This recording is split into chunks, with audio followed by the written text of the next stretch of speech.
Hello everybody. So I get questions all the time about my bread machine or using a bread machine and how it works and all those kind of things. So I just thought I would talk about my machine for a little bit. Depending on what type of machine you get, things are different.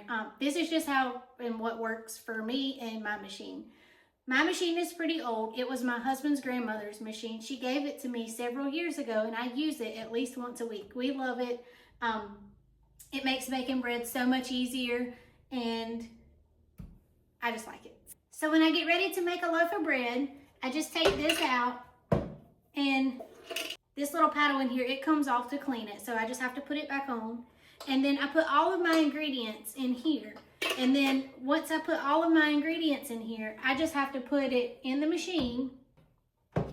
And then I set my settings the way that I need them to be set. So like I have to set it on, if it's a regular size loaf or a larger size loaf, or if I want my crust on the bread to be medium, dark, or light, that varies from person to person. You put your ingredients in here based on how the recipe tells you to put them in. You put them in order. And then once you do that, you set your settings, and most recipes will tell you how to set it.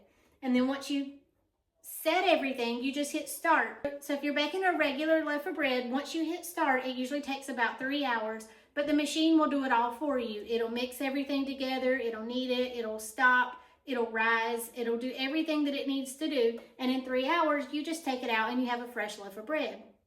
Now, when I make my rolls and stuff, there's a dough setting on here. So same thing, I put all of my ingredients in here and I just hit start. It takes about 1 hour and 12 minutes, but then I just have my dough ready. I don't know if you've seen in past videos me dumping it out. That's what it looks like once the dough is ready.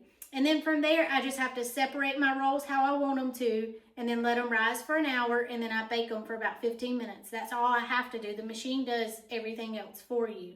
So I really like it. It makes things a lot easier. People have asked me too, like, where can they get a machine like mine, or what type of machine to get and all that. I know a few people who have purchased one recently, and I know what one that is. I can link it in the first comment below for people who have asked. And I have heard good things about that machine, but there again, it's a personal preference at what kind you want and all that kind of stuff. Thank you so much for following along, and I hope that helps. Y'all have a good day.